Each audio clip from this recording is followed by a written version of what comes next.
Hello and welcome to Wrestling is Her. I'm your host, Raja, and this is my lovely co-host, John. I am lovely. And we have a lot to talk about. Yeah. So listen, a lot to talk about. and first off, I'm going to address the elephant in the room, kind of like the elephant not in the room, which was Jade Cargill and Triple H, Papa H, if you will, decided to address that at his little post-Survivor Series press conference. He did. It was not nearly as bad as some of the sheets out there like to put up there. It's like, oh, they had Jade under lock. They just made her play video games and learn how to risk.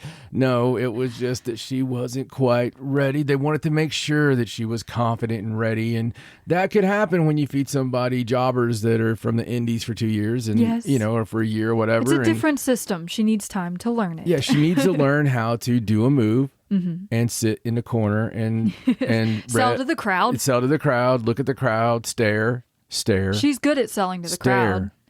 Stare. Because staring matters. It does. You got to stare at the crowd, at your opponent. It does, and you have to learn. At the commentators. You have to learn how to do a body slam, and then wait for them to replay your body slam. Yes. Got to give that space. Absolutely. It's a lot to learn. It is. It's a lot to cover, it's like we have today. It's one of these weird things that I like to call dumbing it down. Yes. Because that's what it is. Yes. That's what it is. It is. I mean, you can't, it's hard to go from like this style over here where everything's so, I mean, there's a lot. I don't see how you actually can take something in that world and do apples for apples. I don't think you can have. There shouldn't be matches of the year that are put against one another. No. When one is, okay, let's go out there, have a technical masterpiece of struggle of this, and verse the fact we're going to do a move. The showmanship of it all. Yeah, and then let it sit. Yes, so move. Hopefully we will see her soon. Yeah, absolutely. So they're getting her ready. But if that's the elephant not in the room, then what's the elephant in the room? Well, the elephant in the room is the fact that we were going to do this episode about a certain fallen goddess. We were, yes, but there was a holiday. Well, there was a holiday, and I hear it was a Thanksgiving tradition. Thanksgiving night tradition is what it should be, but people started getting off the days. And anyway, so basically, this is funny. We were going to watch... And we're going to address these matches. Mm-hmm. But we were going to watch the Athena match with a certain rowdy person. And wow, little boy howdy. Little boy howdy. So it just wasn't the time for this one. So there was so much news happen at the same time, right? So we have so much, and you're going to talk about your show. I'm just talking. I'm just rambling. I'm just letting you just rambling. Clear the air. Hey, listen. I got bullet points. Yes. Because I have certain things. So basically, folks, it's like this. My poor, weird Australian, British, not British, Scottish, Irish accent is going to say, see, I can even go a little bit different. It's got all kinds of things. It's like, so basically, this episode is catching you up. Yes, this is an update episode. This is for all the crazy that has happened in the wonderful world of women's professional wrestling. Yes, sir. Since our last episode. And there has been a lot. Like, it has not slowed down. And on our next episode, we shall address the fallen goddess. Yes. We don't want to take away from our feature by having so much craziness. News that it's like clogs up the whole episode. Yeah. This is a very news-heavy episode. But there's a lot of stuff going on. And we do have... Yes. At the end of this episode, we will have the hottest take of all hot takes. And if you want to know what's going to happen, you want a little spoiler about something that's going to happen in the world of professional wrestling, oh, I've got it. I've got it for you. He's confident about I'm going to world premiere it at the end of the day's episode. All right. Well, why don't we get started by talking about essentially the most recent thing we've seen in WWE with Survivor Series. Yes. Which just aired. It did. Yesterday. Yes. So there were 2 women's matches at Survivor Series. Of course, War Games kicked off the show, the women's War Games match. And it was a good match. Yes. It was a little strange at points.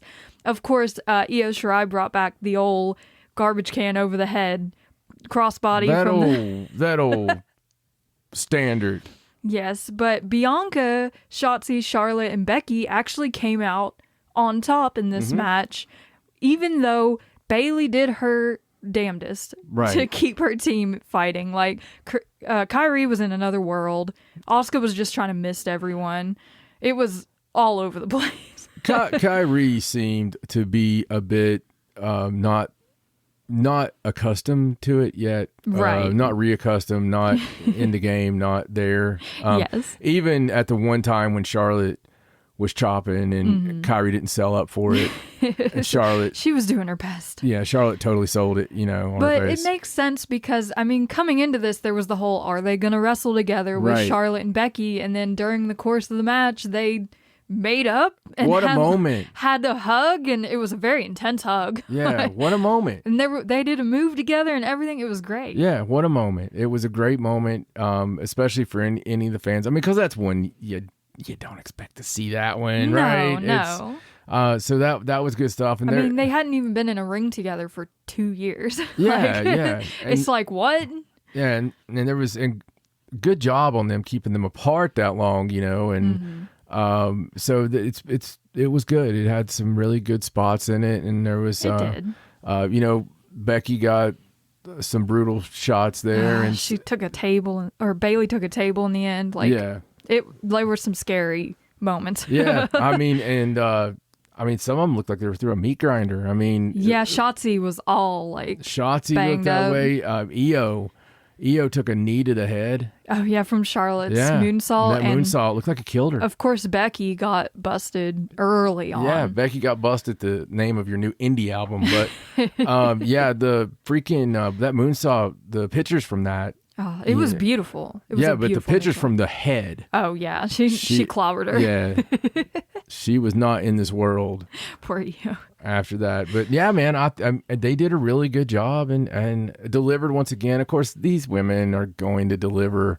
Yes, I mean they're the tippity top of the top, right? And Triple H in the press conference, talked about Shotzi showing that she needs to be on that top tier, and I agree with that. I agree. Shotzi did great. Yeah, I was very impressed. I love with her new look too. Yeah, the spikes are top notch. Yeah, absolutely. So she's a great host. Yeah, and a great wrestler. Yeah, super talented lady. And then later in the night, we saw Rhea Ripley retain her women's championship over Zoe Stark in her match. And Michael Cole had the line that Triple H repeated at the press conference. And I have to repeat it too. Okay. If you look up star in your dictionary, there's going to be a picture of Rhea Ripley. It's hard to argue. Just her presence alone. Like, as soon as she comes out on stage, I'm like, oh. Yeah. Hello. Well, I mean, and the thing is, she does that for everyone. Mm-hmm. And I think that's rare. It is. I think that it's rare. It's not just talent energy and sexual energy and just, you just know you're seeing someone special. Yeah, it's special. You know that they really are that good. Yeah. And they're not going to let you down. Right.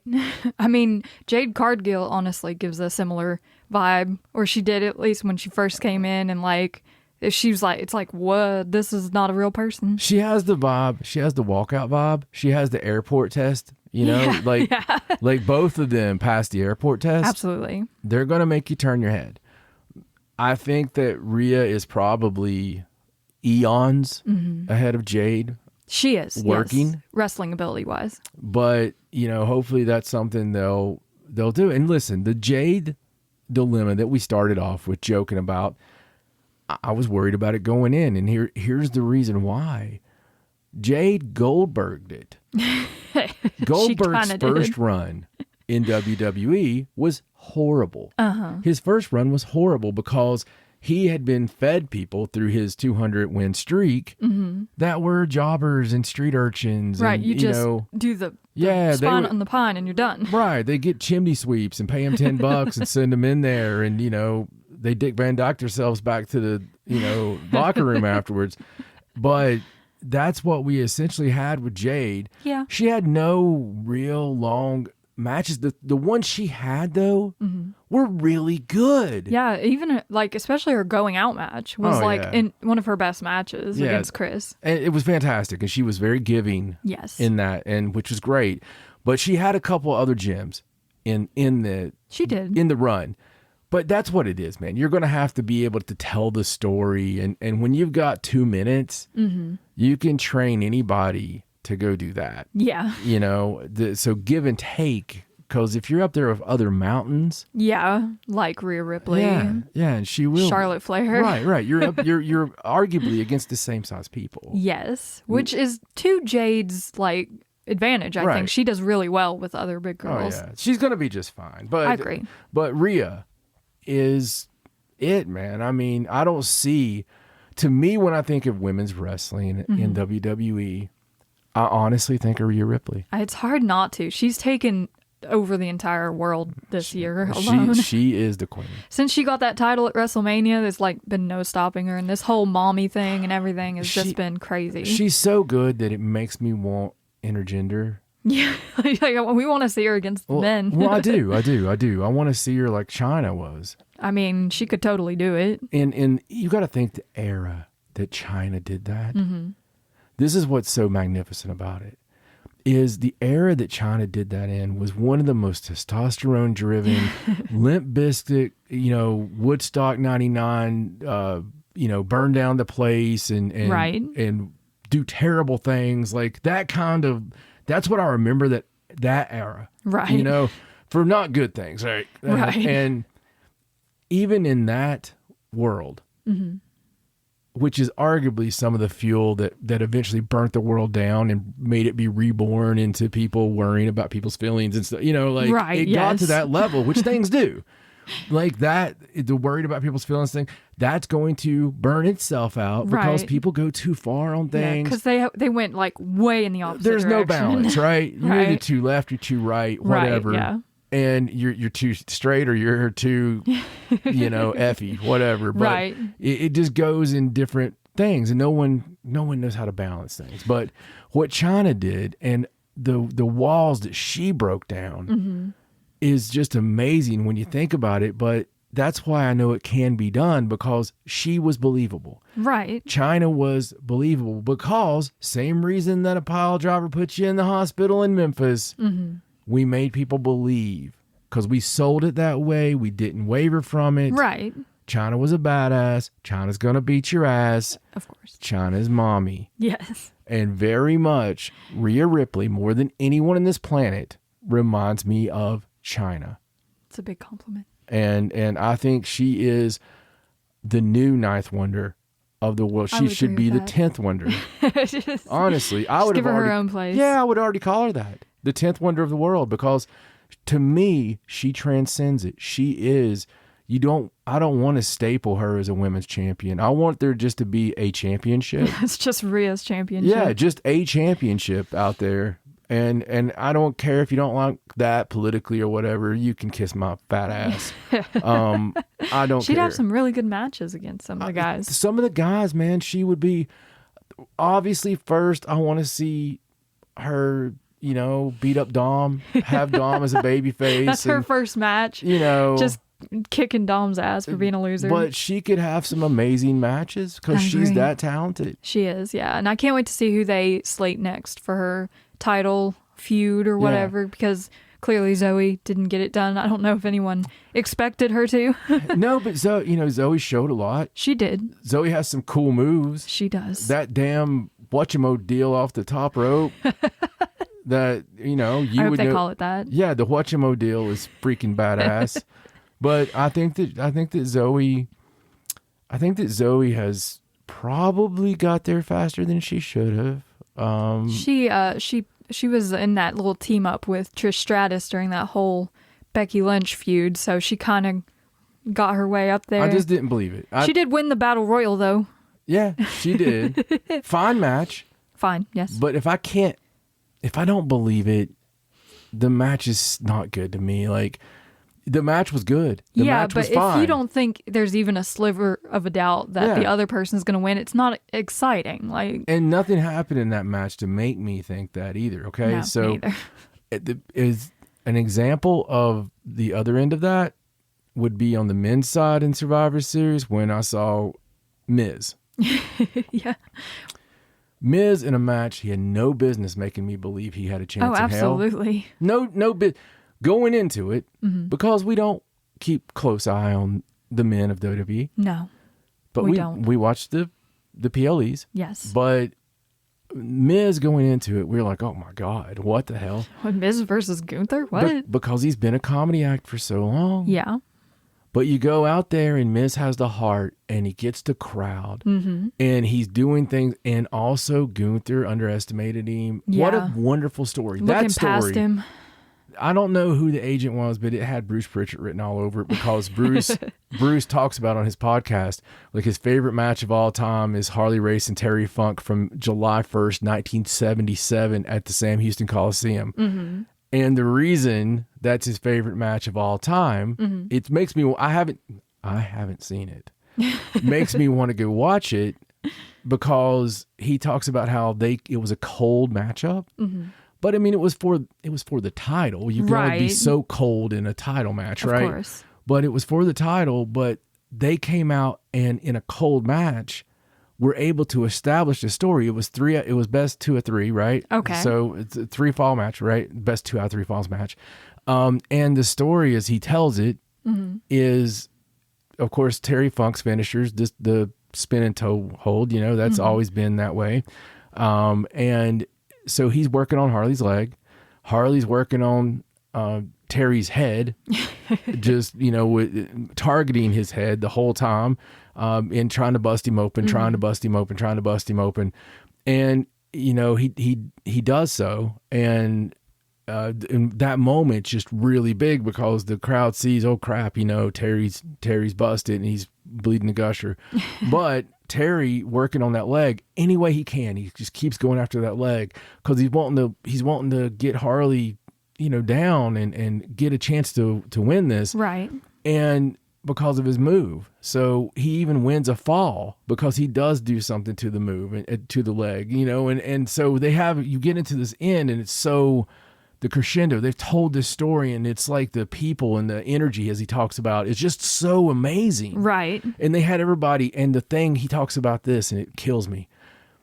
Not one time in the entire match did they look at the crowd. Oh. They didn't even glance at the crowd, either man. Mm-hmm. They locked eyes and it was for the NWA World Heavyweight Championship. It was so important. Right. And they were so focused on winning that belt. Mm-hmm. That they did not ever pander to the crowd. Wow. And, that's just hearing someone have that vision of the match. Right. Just makes me want to have that match every time. Right, why don't you strive for that? And I thought that Miz did, and I think people should go watch that match. It was definitely, one of the best matches of the night. Well, it's memorable, and he should have, like any match that you end going, man, he should have won. Yeah. When you don't have anything in the world, there's nothing of ours that we own that's Miz. We don't have Miz banners or Miz toothbrush. No. We don't care about the Miz. No, not really. No offense to the Miz, but we don't care about the Miz. But in that damn match, in that moment, we were like, "Oh, yeah, the Miz should have won." At the end of it, we're like, "What the hell?" Ripping up papers and stuff. They're gonna turn this damn thing off. What's wrong with them? They always get me. They did it right. They did it right. As much as I joke them and stuff about the difference in the way they do things, yeah, they do tell a great story. They can, yes, and it is. But that's what was missing in the Rhea Ripley match. Agreed. They never... There wasn't even like a false finish or like a inkling that Zoe... It was kind of anticlimactic at the end. Like it was just like, okay, let me do my finisher. Right.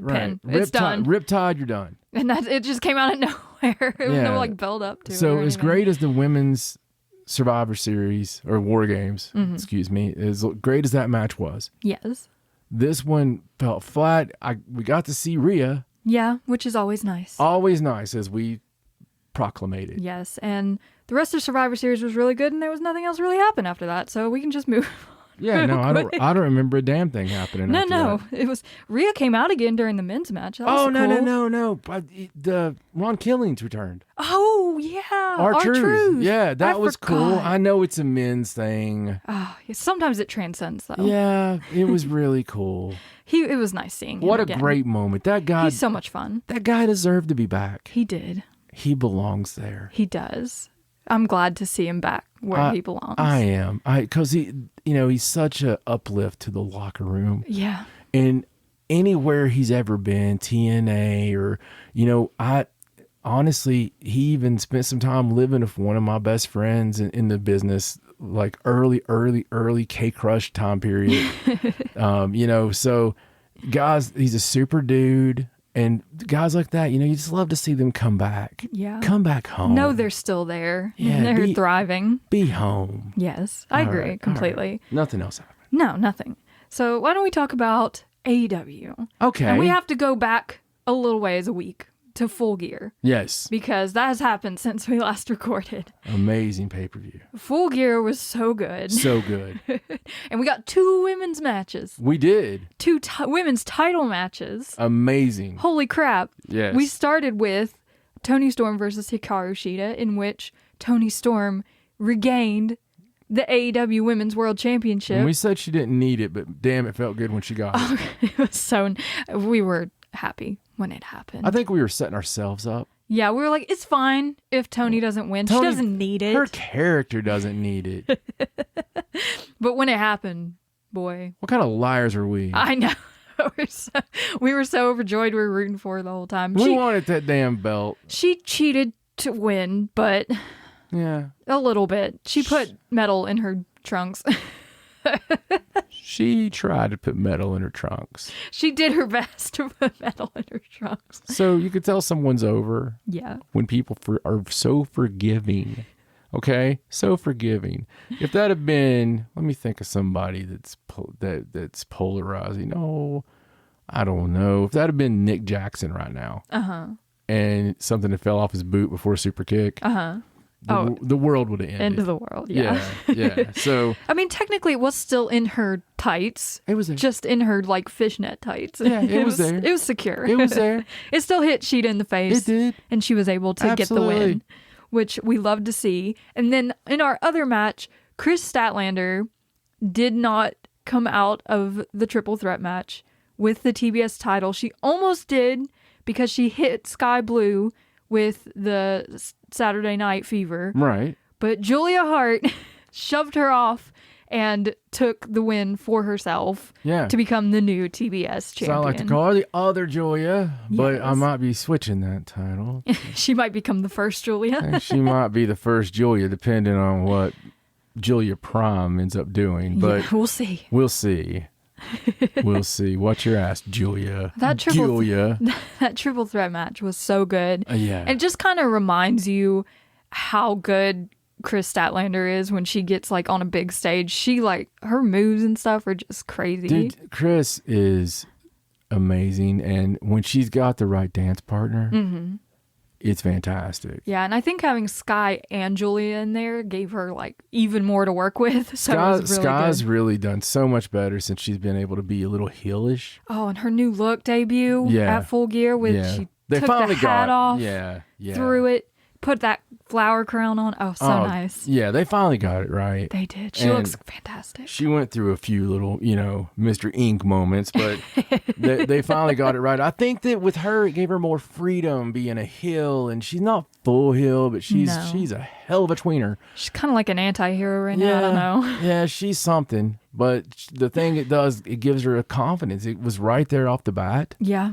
And she had a little bit of confidence there. I think she feels like she can take more liberties because she's not a good guy as much anymore. No, she's doing a really damn good job getting a lot of TV time, and I think that, obviously, I think we're heading to something there. Yes. So within the past week, the fallout from Full Gear, we've seen Julia Hart defend her title against Lady Frost in a nice little match, and we also saw a triple threat between Sky Blue, Ruby Soho, and Anna Jay, where in the beginning of that match, Sky Blue actually interrupted Toni Storm's acceptance speech and kind of knocked into her and was like, get out of my way. I'm going to the ring for my match. It was very on the nose. Yeah, and in that speech, I don't know, are you going to talk about Mariah May at all? Mariah May is just a joy and a delight to have around. She is, and she's obviously still doing, as we documented last time, the fangirl. Yeah, she gave Tony her flowers after she won. She did, but she also made the faces already.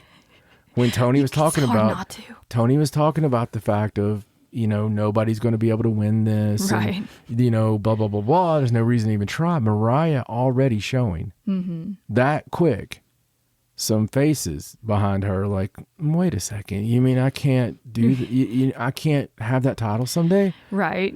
I mean, I think that's really early. It's planting the seeds. Yeah, maybe she's not a fangirl at all, and she just came here to kick Tony Storm's butt. We'll see. We'll see. I think I'm looking for that slow cook that we've got going on in Ring of Honor. Yeah, absolutely. The sort of Minion-esque storyline. It would not as much because Mariah's clearly completely on board from I do love from the start. Fact they've made her, like, she's not just come in like this. They've really talked about what a big shot she is. Yeah, and I'm looking forward to seeing who her debut match is going to be against, and when she starts getting in the ring.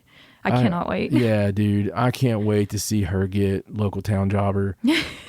I imagine Tony Storm, maybe they'll tag or something and maybe lead into that sort of singles thing, but I still can't wait to see who gets her first. Yeah, no, what her gear's going to look like. I hope she gets the singles. I hope that she starts with the singles, and it's something just a quick. That's why I miss Dark. Yeah, she totally would have had some Dark matches by now. Dark was so needed. Oh, so good.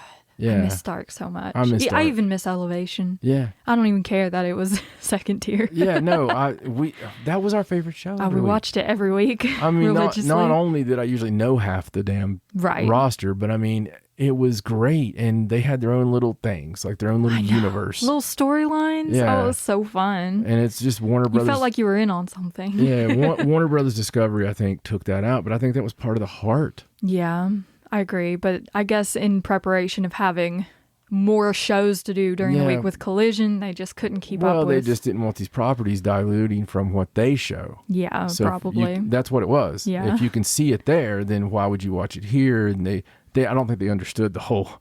the difference in the shows. Yeah, the player's not ready for prime time. I got you. Yeah, definitely. So I'm thinking that when we get the streaming deal at AEW, that we'll get Dark return. Hopefully we get at least Dark, like just the one show I'd be happy with. Absolutely. The talent. And even after losing her TUS title, Chris hasn't completely fallen out of the picture. She did have a match on Collision against Diamante, which she won, but then Mercedes Martinez came out and beat her up, and Willow made the save. So it seems like they're kind of rekindling that feud a little bit. Yeah.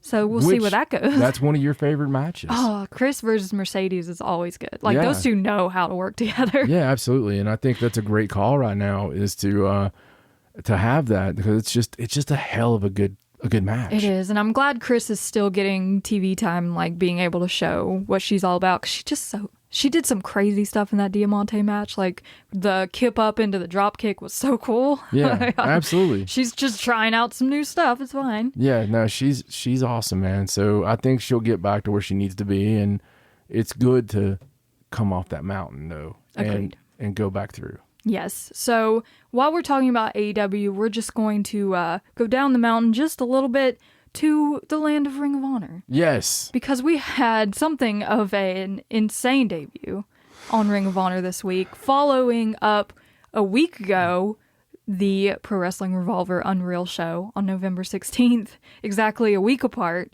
we saw Ronda Rousey and Marina Shafir versus Athena and Billy Starks. So, I mean, really, I guess just start talking about that Revolver show. Okay, so the Revolver match was insanely good. Ronda Rousey came out to not so much fanfare. That crowd didn't seem too happy. Like, I guess they were happy, but they were going to boo her anyway. She's facing Athena and Billy Starks. I mean, there's some favorites there, but they didn't know what they were going to see. No, they did not. Seeing them work together for the first time, like, you're on the edge of your seat. And we were holding our breath whole time because you never know what you're going to see. And Marina got in there first, of course, with Billy, and Billy took a beating in this match. Poor thing. Yeah. She knows how to take a beating, though. I've talked before about Billy Stark's ability to be that underdog that you're always rooting for. Even though she takes a beating through the course of the match, you can tell she's always going to get back up and keep going. Absolutely. But when Ronda got in there, it was just a different feel. Yes. From the very first arm drag. Yeah. It was like, we're like, oh no, in a good way. Absolutely. And one of the things about that is Ronda wrestles differently. Absolutely. She was trained to use, I mean, listen, facts are facts. Ronda was the single biggest star in combat sports, encompassing MMA, boxing, pro wrestling. The biggest star. She was a crossover star that got movie deals because of her stardom. Yes. She was that woman. She was that big. And she was unbeatable. She was the Mike Tyson. She was the pay-per-view draw. She was main eventing UFC when when women were having trouble. Dana laughed, famously laughed about having women, and I believe he said there will never be a woman in my octagon. Yeah. That's how he termed it. Right. and Ronda was going to hear none of it. She came up, she beat everybody that came in front of her. And, she didn't even suffer like a string of losses. She had loss here and loss there, but then she got out of it. She obviously has some emotions, right? Right. And I think one of the big things is the criticism. And listen, if you're at all, and the thing is, these competitive people, these super competitive people, right, are just different. They're wired differently. So from her, youngest days, she's been just nonstop, but dude, like on it, win. Absolutely. And so when you get up there and you start seeing these people for no reason, just trolls, being trolls, yeah, it'll break you. And especially on your worst day, when you're not used to losing and that comes out, it sucks. I went from being her biggest fan to being really pissed at her for things she said about pro wrestling at times, but then forgiving at the fact of, she's a person. Emotions. She's a human being. Your emotions sometimes can get the best of you. Yeah. And unfortunately, in this world, when you put stuff out on social media, it's there. Yes. And there's no takebacks. So with that all said, she comes into WWE the first time and has arguably the greatest debut of all time. I know there's been other stuff, but if you go back and see her getting in the ring with Triple H and Stephanie, that just those quick little spots. Yeah. Were so damn good. And there's something there. So she was trained in wrestling using who she is, which was the MMA killer and going for the armbar and this and that. But she learned so much and she went out on the road and she did the house shows, and man, like you said, when she tagged in, it was different. As JR would say, business picked up. Oh yeah.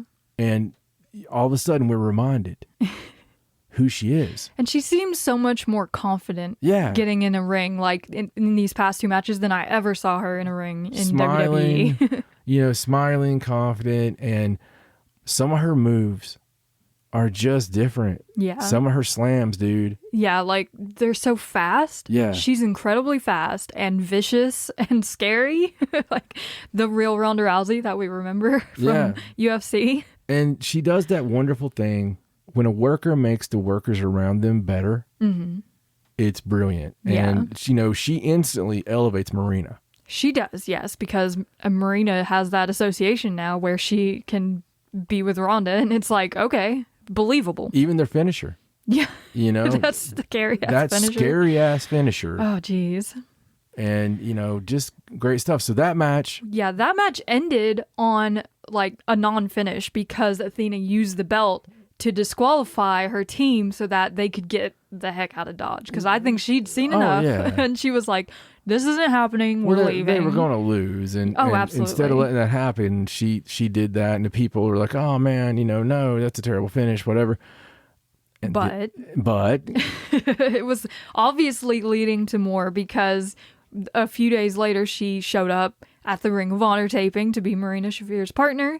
And now that we've seen that match, I love how much it plays on the first match, even though that match was in an indie fed. When they came into this match, Athena wanted nothing to do with Ronda. Right. She was like, I saw what you did last time. I'm going to just throw my minion to you and just stay out here. Like every time Ronda tagged in, she was like, nope, and got back out. Yeah, the match though itself, Athena got the best of her at certain times. She did. And Athena's feisty. I mean, there's no putting her down easy. it was a hell of a match. Oh, so good. And I think Athena thought that she had the one up there near the end, but it ended up with them losing. And what does that mean for the future? Because Ronda picked up that title belt.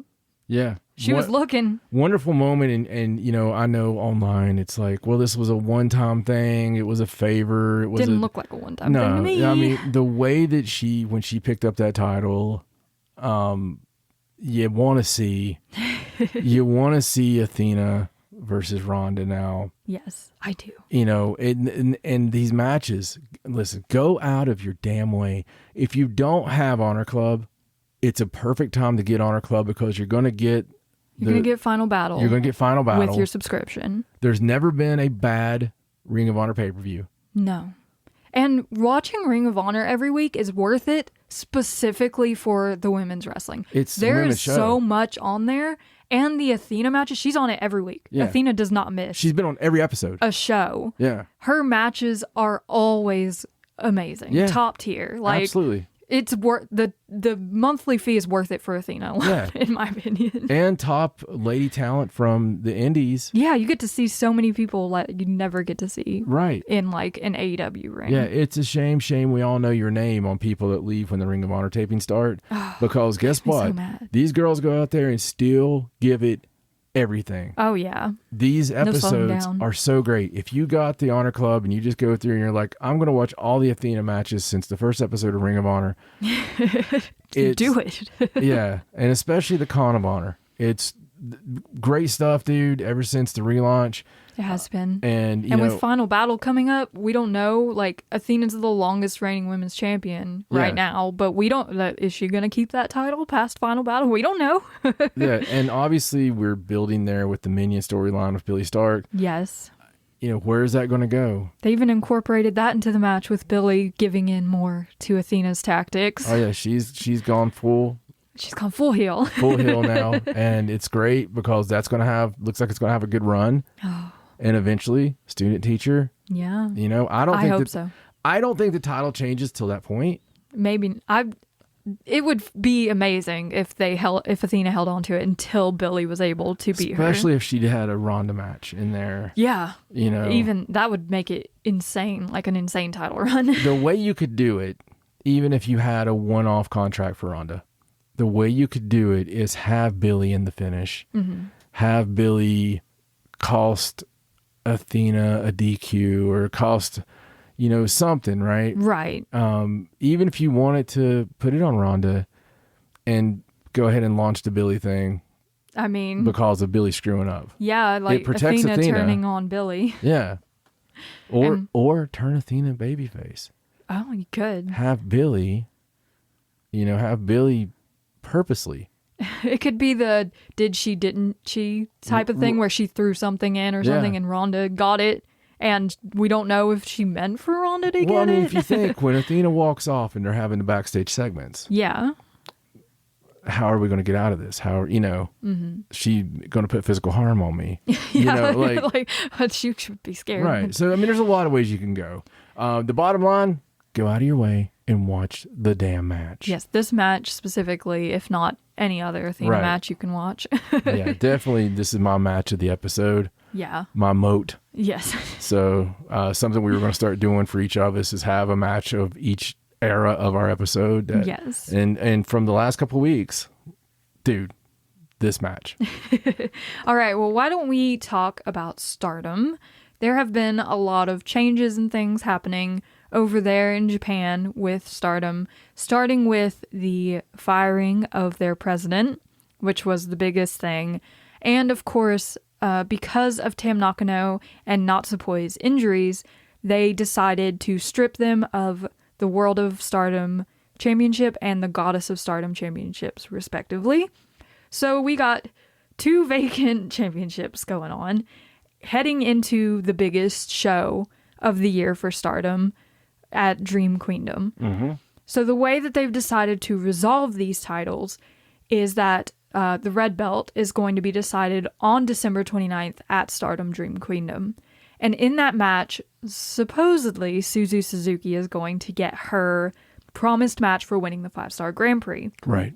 However, Hazuki has challenged Suzu Suzuki to a singles match for that contract for the right to challenge for the belt at Nagoya Big Winter on December 2nd is when they'll have that singles match. Right. So there's a chance that Suzu might not even make it to Dream Queendom in the championship match, even after winning the 5-star Grand Prix, if she loses this match to Hazuki on December 2nd, which is crazy to think about. It really is. Considering how high Suzu has gotten over this year.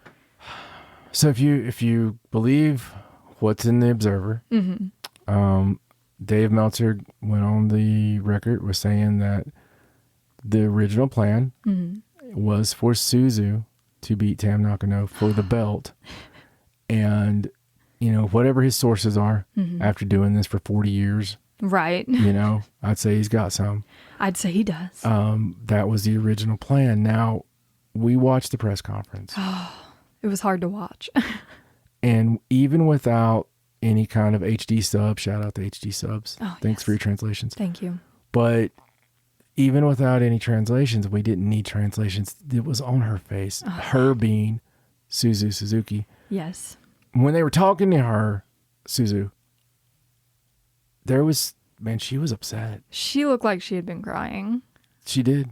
And that she was going to continue crying if she wasn't careful. Yeah, it broke our heart because I feel so bad for her.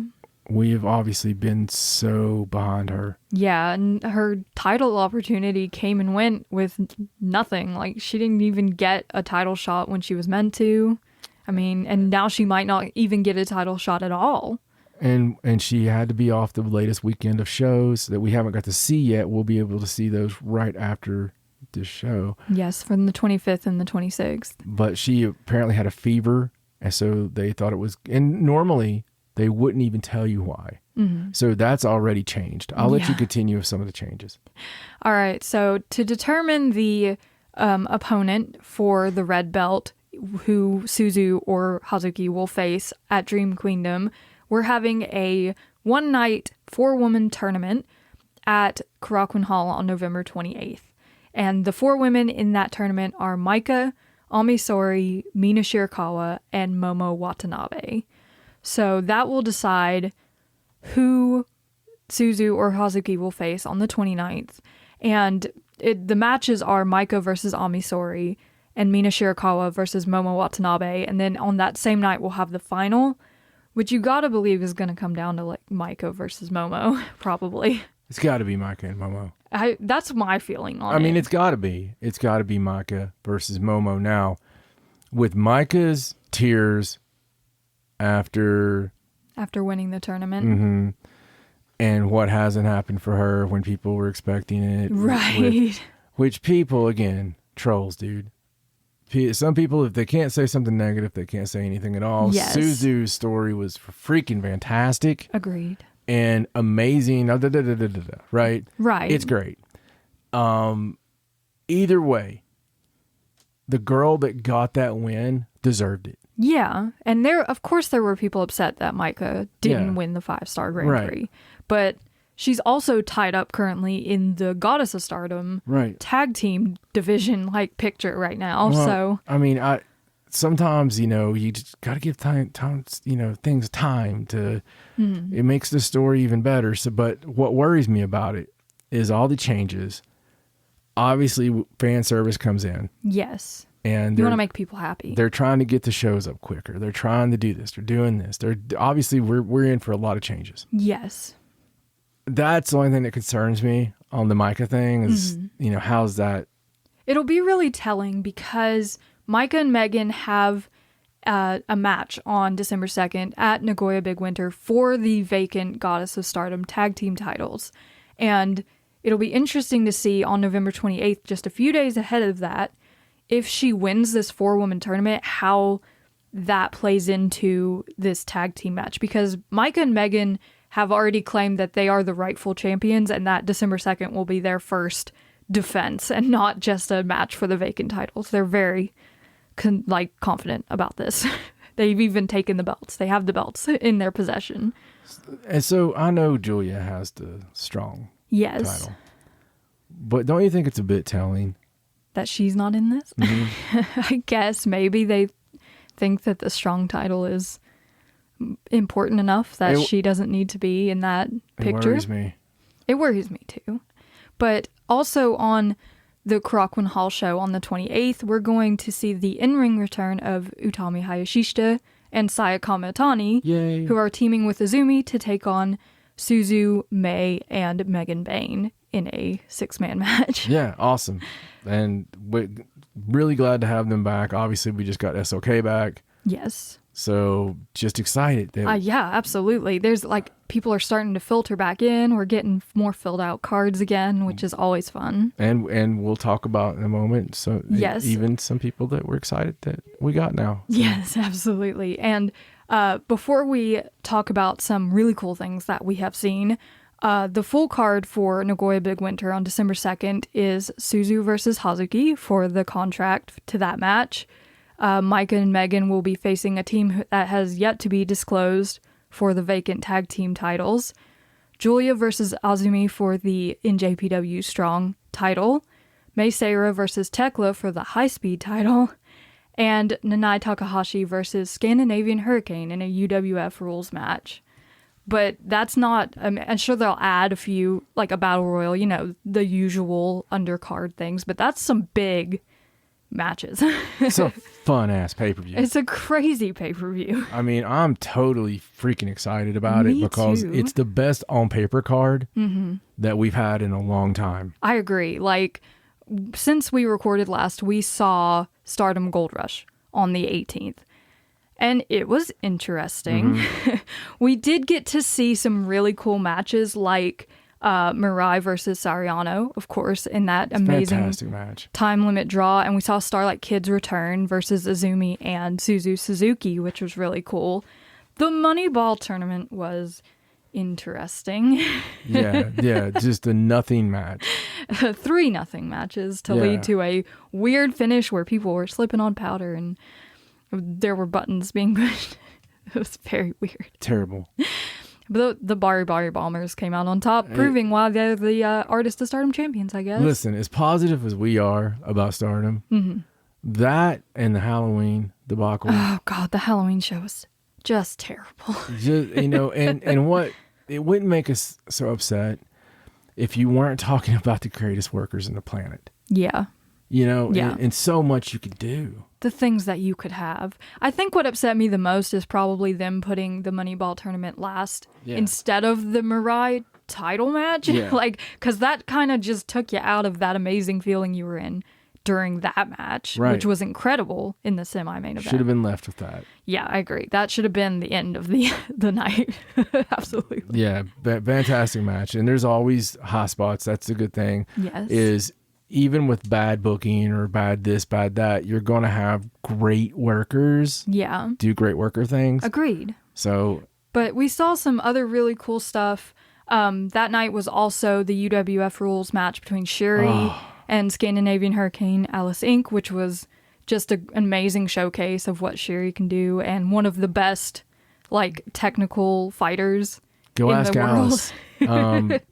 Alice has quickly become, and we didn't know anything about her. No. We didn't watch any WXW. We didn't know anything about her. We love this girl. Yes, and I'm so happy that she's sticking around. Dude, We've seen a couple matches now, and it's just like, wow, like she's got some timing. She's got some presence. Yeah, absolutely. Her work rate's insane. She just looks different. Yes, and they're giving her some really cool matches, like singles matches, leading up to this match against Nanae Takahashi on the 2nd. We saw her face Saya Ida, and coming up on these next 2 shows, we'll see her against Ruaka and Hanako. So some of those girls that she can just work with, and I think they're going to get a lot out of those matches. Absolutely, as well.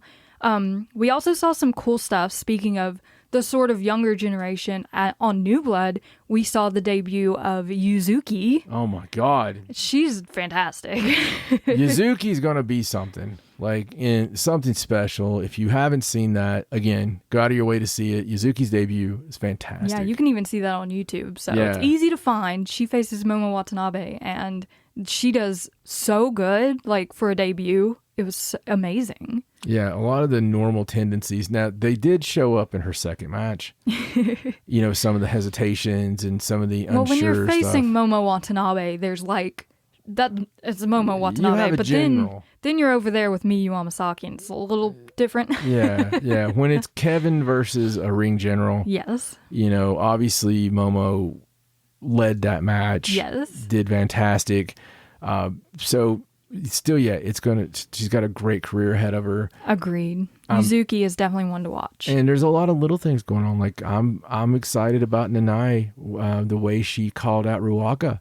Yeah, she's been on Ruaka's case since that passion injection match. She's like, this is a fake form of you. Yeah. I know it. You're going to find your passion and you're going to become even greater. I love it so much. And we've noticed that Ruaka has been working her ass off. Oh, yeah. And she's been getting a lot better. She went from just being somebody doing the let's throw them in the chairs and to having some really good matches. Yeah, I'm really excited to see her against Scandinavian Hurricane. I believe that's what they're calling her in Stardom. That seems to be what they're calling her. But regardless, you know, that's going to be a great match. And freaking Nanae and Scandinavian Hurricane. Jesus Christ. That match, Hanan and Nanae versus Ruaka and Natsuko Tora, was really good on the 11/23 show. Like, fantastic. Just a great match. It really was. And it's not one that, if you were going through there, which one should I watch? What, you wouldn't pick that. No, but it was really good. Yeah, absolutely. But there are a few other real, like, amazing matches that we've seen recently. And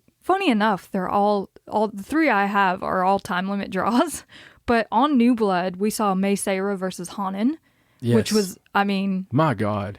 Just these two these two people who are the future of Stardom. The only thing bad about it was the audio. The audio going off time. The audio is like a shoot like 30 seconds off. Oh, it's crazy. It just happens out of nowhere. But it's still great. It is, yes. Also, Megan Bayne versus Suzu Suzuki from the November 23rd show.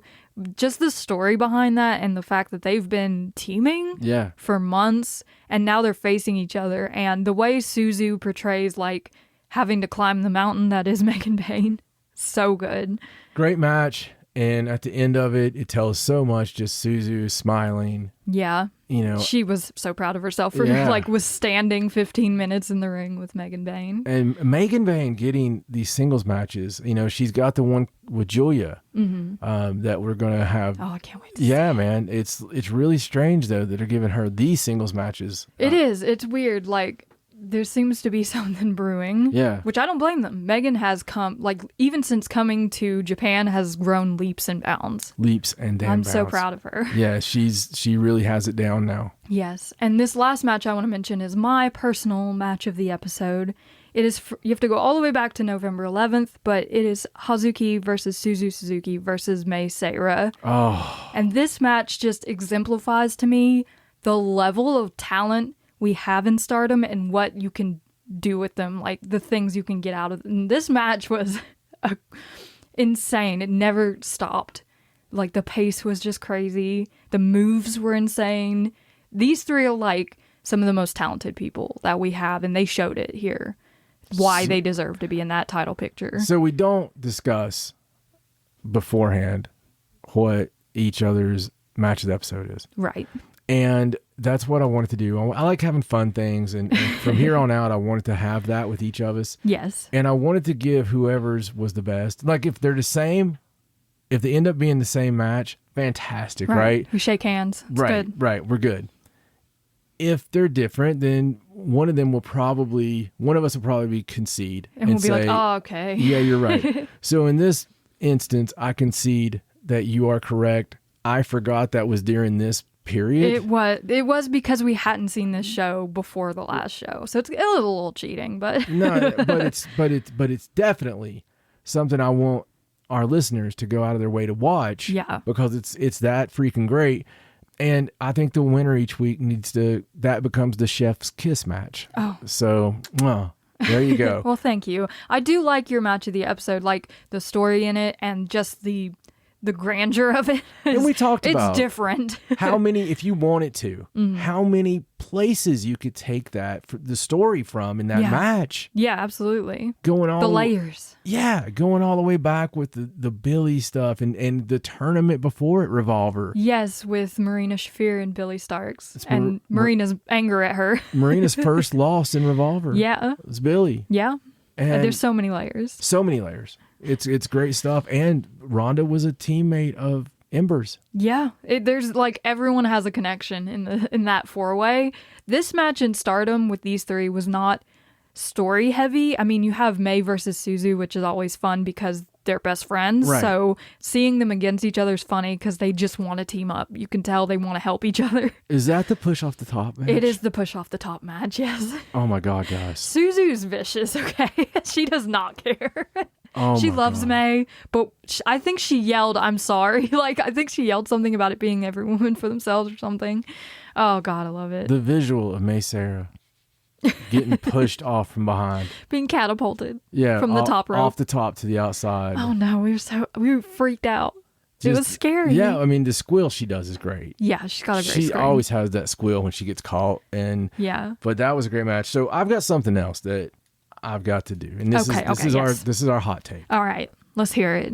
So this is my theory. Okay. And my theory is pretty damn good sometimes, if I do say so myself. I agree. All right. Well, thank you.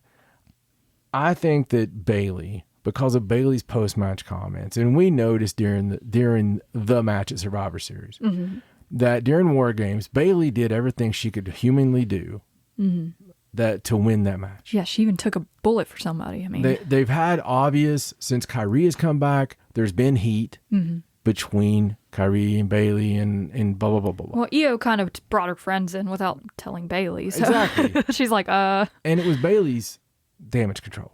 Yes, it was. All right. It's not Bayley's now. No. It's really not. She's just kind of there. It's sort of Io's group. Yeah, she's the champion. And so Bayley did everything she could in this match. This match, they also talked about the 4 horsewomen. Oh, constantly. Constantly. A lot. I believe that because Bayley's post-match comment, she said she was very downtrodden. And she said, I don't know anything else I could have done. I did everything that I have in me to win. Oh, such a sad, sad child. And she was very down on herself. Heels are not normally down on themselves like that. Right. I believe that Bayley gets turned on, gets baby-faced. And I believe that something else, when they were talking about the horsewomen, I think that Sasha comes home. Now you think? I think that Mercedes is coming back and they're going to properly do the thing that we talked about that was never done. Yeah. And I think that we're going to see. Now you got to think, because now Vince is out of the company. He is. He has no decision making. Oh man, and who's running things? Triple H is running it. Their dad. Triple H is running it. That's his girls. Yeah. Yeah, it is. He loves it. You know, he probably called Mercedes and was like, look, I'm sorry about what happened. It's not the same company. I want you home. Here's what I want to do. I want WrestleMania. And, you know, even they have an elimination chamber in Perth. They do, yes. You know, I mean, in a huge stadium. They have all these big international shows. Yeah. Coming up. Dude, even if you wait it till the Rumble. I would think it would be Rumble. So it kind of has to be. If the Rumble somehow came down to the 4 horsewomen, How big would that be? I mean, I would love to see Sasha back if we were going to get proper call them by the name faction 4 horsewomen. Like, as a team, everyone's happy. Nobody's facing each other. Like, everyone on the same side, 4 horsewomen. I would be so down for that. Yeah. I would love to see it. We could actually go all the way to Survivor Series again. Mm-hmm.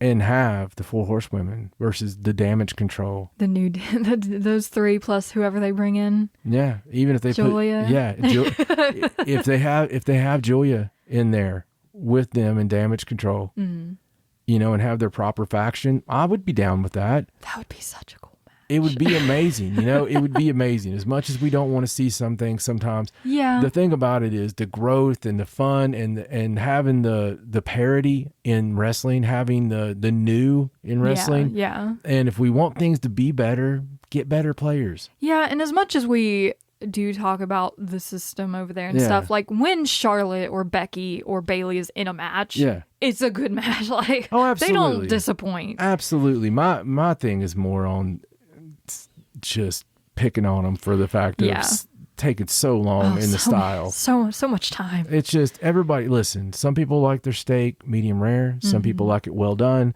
but we can both agree we like steak. Yeah. There are so many things I wanted to see Mercedes do in Japan, in America. Yeah, People I'd love to see her face, but can you turn down the 4 horsewomen and your best friend? No. Can you? No, you can't. And listen, if you want to be a movie star, which she does. Yes. Okay, she's already one. She is. If you want to be that kind of level of celebrity, I mean, it is number 1. No matter how you cut it, how you slice it. It is. It's number 1. And AEW is wonderful and magnificent and number 1 in my heart. Yes. Wrestling-wise. I feel personally involved in it. It's like, I love AEW. And I believe that they will absolutely stick around and be here, and they will be the strong number 2. And I think that there's ways that they can be number 1, like signing Will Ospreay. You know, what a get. That was a huge get. You can take the other guy and give me Will Ospreay. Oh God, every day, 8 days a week.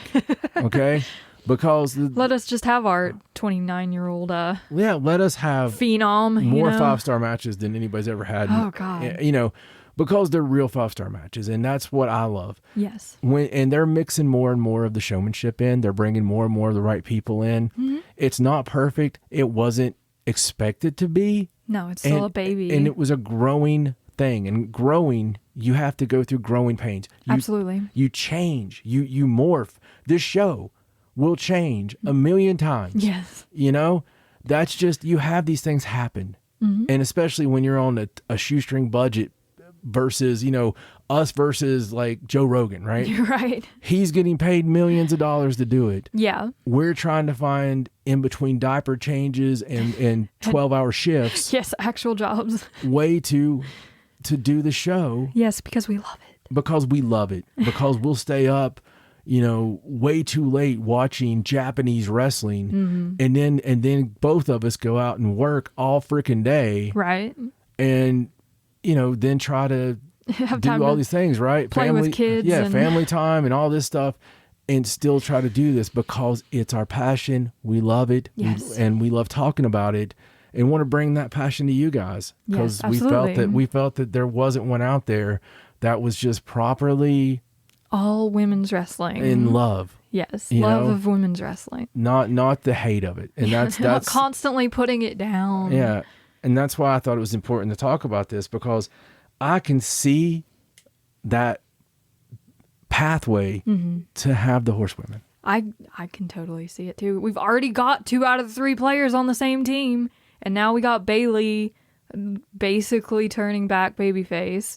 I don't know if we'll get the hugger back. I wish we would, but I don't think she can go back to that after all this time. And it doesn't have to be. No, but seeing a babyface Bayley after all these years, when that was like the pinnacle of baby faces in NXT, like we talked about, where she was like the consummate baby face to Sasha's consummate heel. It was amazing. And she's been the most hated and the best best baby face is your biggest heel. The best heel is your best baby.